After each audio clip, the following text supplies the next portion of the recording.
guys, welcome back to my YouTube channel. So कैसे हो आप सब लोग? I hope you all are good. As you all know, in our previous video we have completed the chapter number 2 of our contemporary world politics book, that is the end of bipolarity. But देखो guys, वो chapter अभी हमारा complete नहीं हुआ है. जो हमारा chapter number 3 था, द यूएस हेजेमनी, वो चैप्टर हमारा डिलीट हो चुका है. वो अभी हमें नहीं पढ़ना है, लेकिन उसके जो 2 टॉपिक्स है वो हमारे इस चैप्टर के अंदर ऐड हो गए हैं, यानी बाइपोलैरिटी के अंदर ऐड हो गए हैं.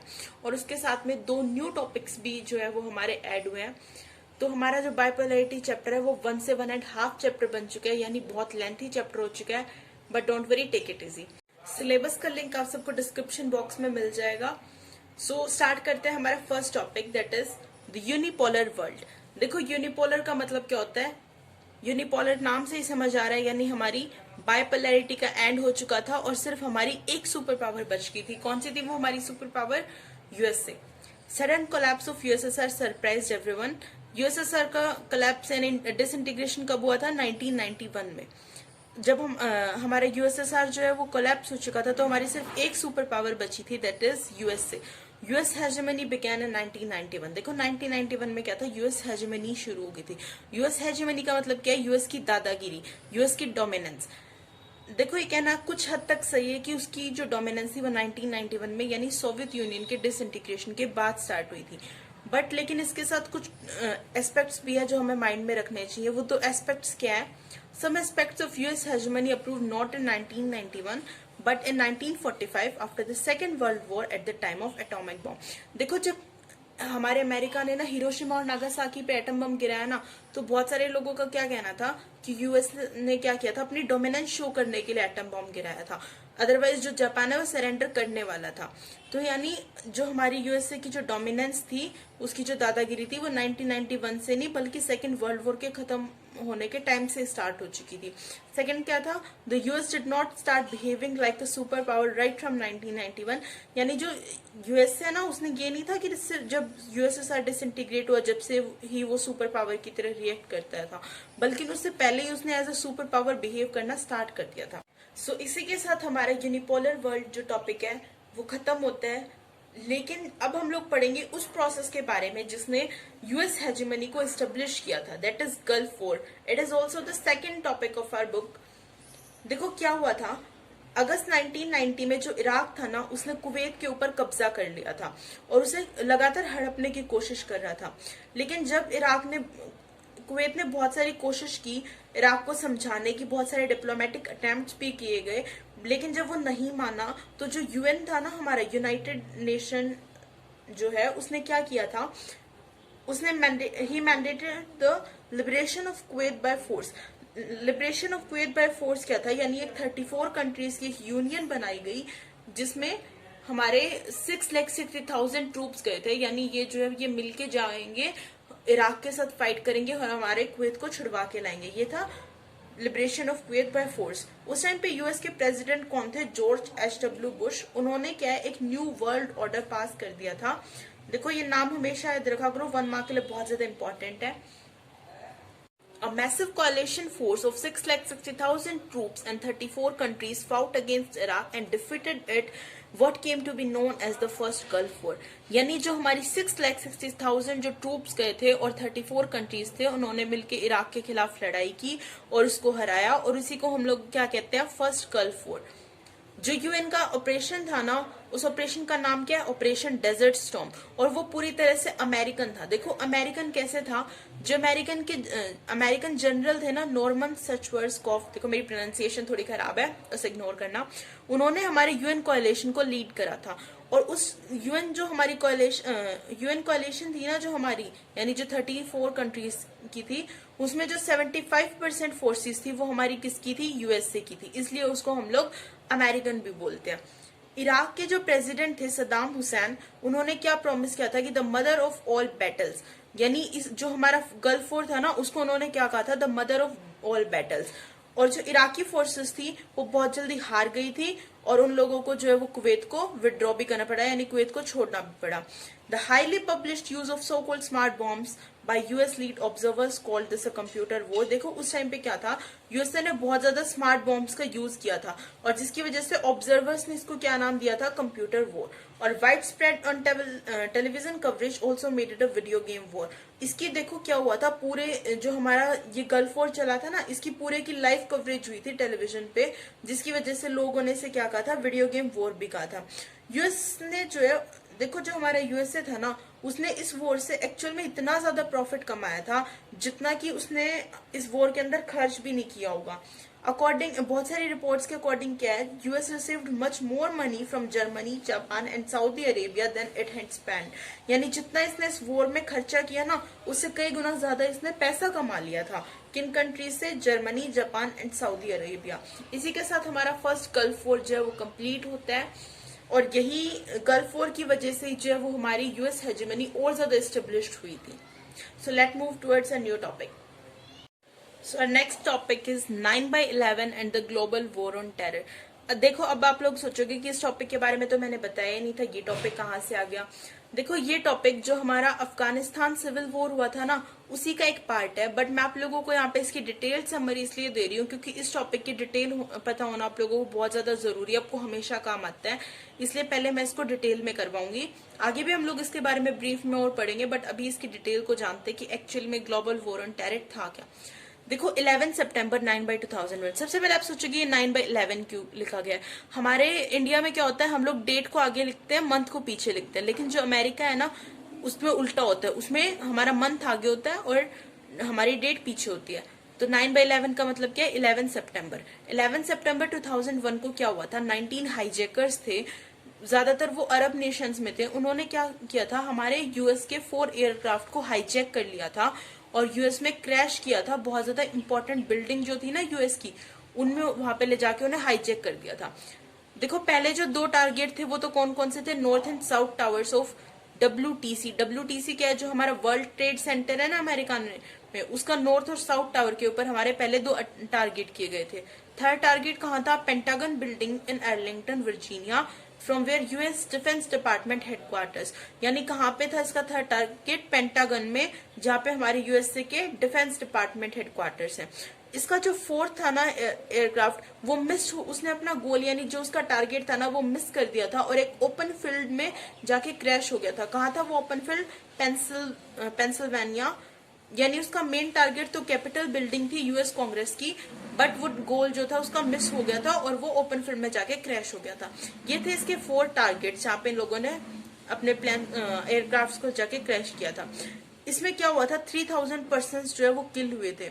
US attack compare to British burning of Washington DC in 1814 and Japanese attack on Pearl Harbor in 1941. इन दोनों से जो है वो यूएस अटैक को कंपेयर भी किया गया है. यूएस का फाउंड हुआ था 1776 में. George W Bush Republic party, ये रिपब्लिक पार्टी से बिलोंग करते थे और ये प्रेसिडेंसी में कब आए थे, क्लिंटन के बाद. यानी इनसे पहले कौन था प्रेसिडेंसी में, क्लिंटन. जॉर्ज डब्ल्यू बुश है वो जो हमारे जॉर्ज HW बुश थे ना, जिन्होंने हमारा गल्फ वॉर फाउट किया था, उसी के बेटे थे ये. और क्लिंटन जो है उसका क्या था, देखो उसके ना हर चीज को लेके बहुत सॉफ्टर व्यूज होते थे, यानी वो हर चीज को बहुत सॉफ्टली लेता था. बट जो हमारा जॉर्ज डब्ल्यू बुश था ना, उसके हार्डर व्यूज थे. तो यूएसए ने क्या किया था, अब देखो यूएस के ऊपर कोई इतना बड़ा हमला करेगा, उसके 3000 लोग मारे गए, 4 मेन बिल्डिंग्स के ऊपर टारगेट किया, तो क्या यूएस जो है वो चुप बैठेगा, नहीं. उसने एक ऑपरेशन लॉन्च किया, that is operation enduring freedom, against all those who suspect behind this attack. और वो दोनों मेनली कौन थे, अलकायदा एंड तालिबान रिजाइम इन अफगानिस्तान.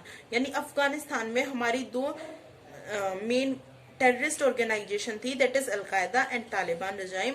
उन्होंने हमारे जो है वो ये 4 अटैक करवाए थे और उनसे बदला लेने के लिए यूएसए ने ऑपरेशन एंड्योरिंग फ्रीडम लॉन्च किया था. इसके साथ उन्होंने क्या किया था, सीक्रेट प्रिजन्स भी बनाई थी, जिसका एक एग्जाम्पल हमारी बुक में दे रखा है, ग्वेंटानामो बे. यानी ये जो यूएस का नेवी बेस था, कहाँ पे, क्यूबा में. प्रिजनर्स को जो है वहां पे इंटरनेशनल लॉ का भी प्रोटेक्शन नहीं मिलता था और उनकी जो खुद की जो कंट्री के लॉज थे ना, वो भी वहां पे काम नहीं करते थे.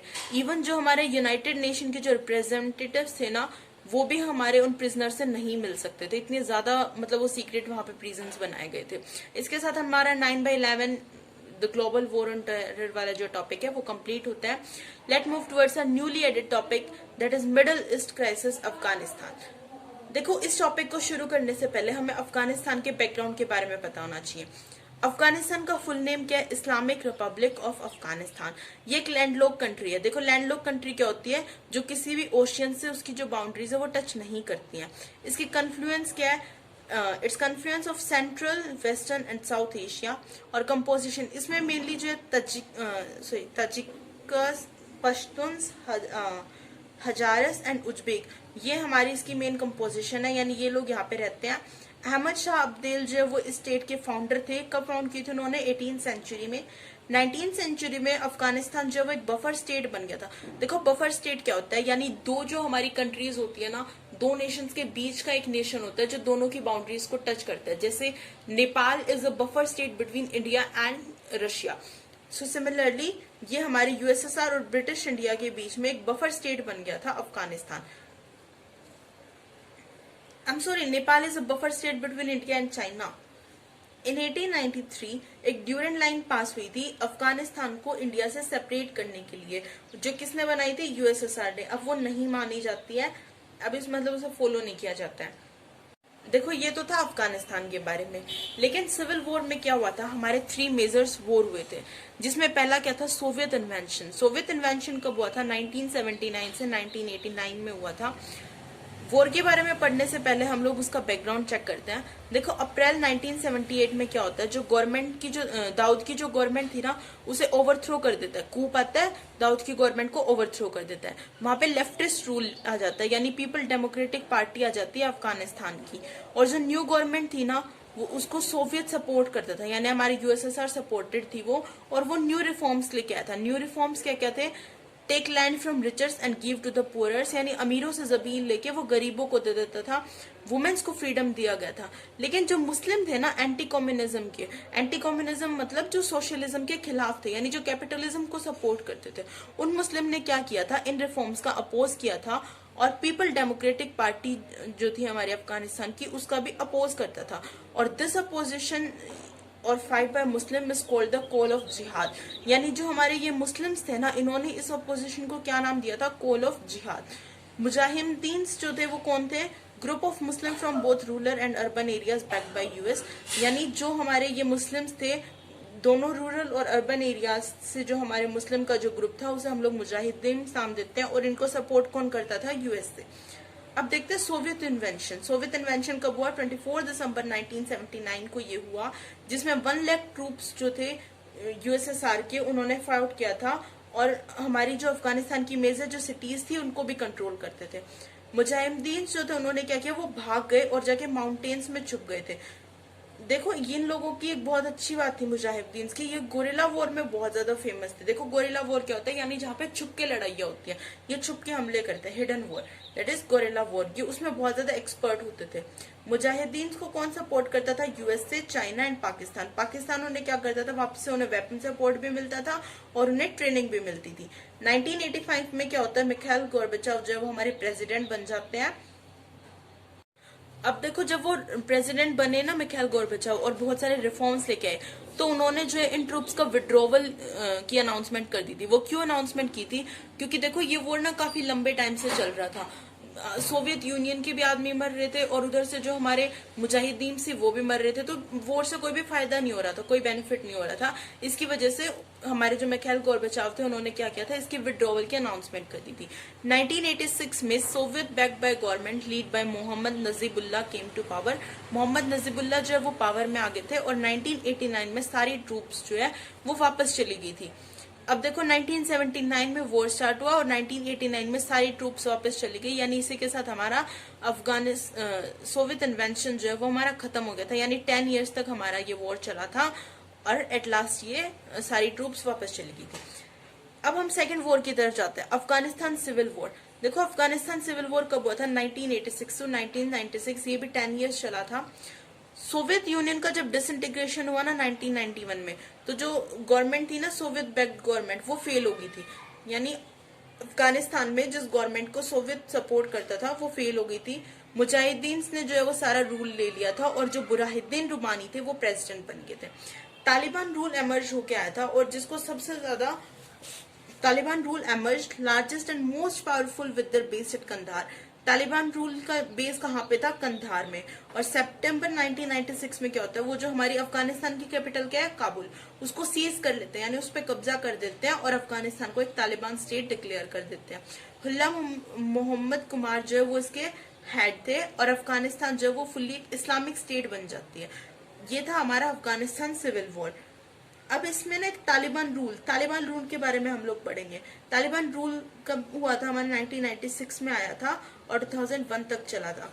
देखो, तालिबान रूल स्टूडेंट्स के लिए तो एक अरेबिक टर्म है और इसका मेन एजेंडा क्या होता है कि ये शरिया के अकॉर्डिंग रूल करेंगे। और शरिया क्या होता है? ये वो रूल्स और रेगुलेशन होते हैं जो हर मुस्लिम को फॉलो करने होते हैं। देखो, जब तालिबान रूल स्टार्ट हुआ तो क्या हुआ? ह्यूमन राइट्स वायलेट होने लगे, वुमेन्स का फ्रीडम छीनने लग गया। और हमारे जो अफगानिस्तान में जो तालिबान रूल था उसको कौन सपोर्ट करता था? पाकिस्तान। देखो, जब तालिबान रूल आया ना अफगानिस्तान में तो दो मेन टेररिस्ट ऑर्गेनाइजेशंस एमर्ज होकर आई थी, अलकायदा और तालिबान रजाइन।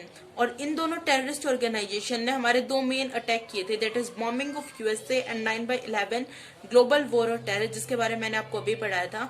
यही है हमारा थर्ड वॉर जिसके बारे में हम लोग पढ़ेंगे। 9/11 ग्लोबल वॉर ऑन टेरर कब स्टार्ट हुआ था? 2001 में। और कब तक चला था? 2014 को। ग्लोबल वो, अब देखो, अब यूएसए के ऊपर अगर कोई बॉम्बिंग करेगा तो यूएसए चुप नहीं बैठने वाला, एज वी ऑल नो। तो जब हमारा बॉम्बिंग ऑफ यूएसए हुई तो हमारी दो चीज आई थी, ग्लोबल वॉर और टेरर हुआ था, यानी इस टेररिज्म के अगेंस्ट एक ग्लोबल वॉर हुआ था और उसके साथ में एक ऑपरेशन लॉन्च हुआ था, that is operation enduring freedom. 7 अक्टूबर 2001, देखो 9/11 यानी 11 सितंबर को हमारे वहां पे बॉम्ब गिरे थे, अटैक्स हुए थे और 1 मंथ भी कंप्लीट नहीं हुआ था उससे पहले यूएसए ने एक्शन लिया। क्या एक्शन लिया? 7 अक्टूबर 2001 को यूएसए, यूनाइटेड किंगडम, कनाडा और नाटो, इन सब ने मिलकर जो है वो मिलिट्री एक्शन लिया तालिबान और अलकायदा के खिलाफ। दिसंबर 2001 में क्या था? तालिबान की जो गवर्नमेंट है वो हार गई।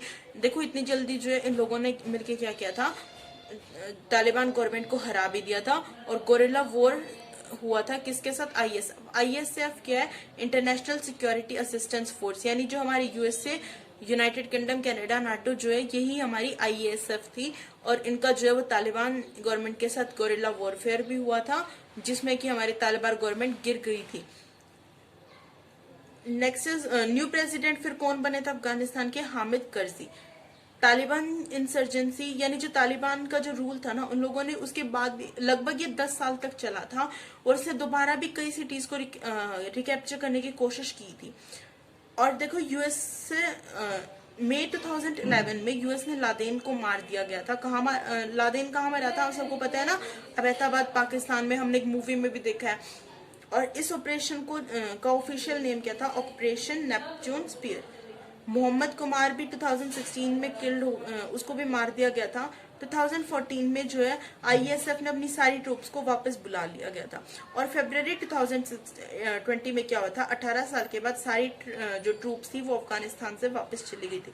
यानी अफगानिस्तान में देखो 18 साल तक ये सारी ट्रूप्स रही है। 18 साल तक जो हमारा अफगानिस्तान है वो वॉर्स का सामना करता रहा। सो इसके साथ हमारा Afghanistan civil war on Afghanistan भी हमारा कंप्लीट हो चुका है।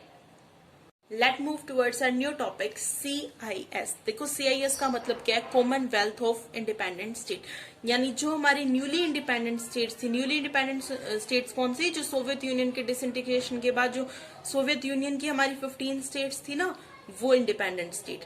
It is a free association for independent state formed after disintegration of USSR in 1991। यानी 1991 में USSR के डिसइंटीग्रेशन के बाद में जो हमारी न्यू इंडिपेंडेंट स्टेट्स फॉर्म हुई थी उनके लिए एक फ्री एसोसिएशन थी जिसको रशिया और उसके साथ 11 अदर स्टेट्स ने मिलकर बनाया था। कब बनी थी? 1991 में 12 मेंबर स्टेट्स ने बनाई थी। अब देखो, हमारा जो यूएसएसआर था उसमें तो टोटल 15 स्टेट्स थी, फिर ये 12 ने मिलके क्यों बनाई? जो हमारी रिमेनिंग 3 रिपब्लिक्स है ना, उन्होंने इसको ज्वाइन करने से रिफ्यूज कर दिया था, यानी मना कर दिया था। कौन कौन सी थी वो 3 रिपब्लिक हमारी?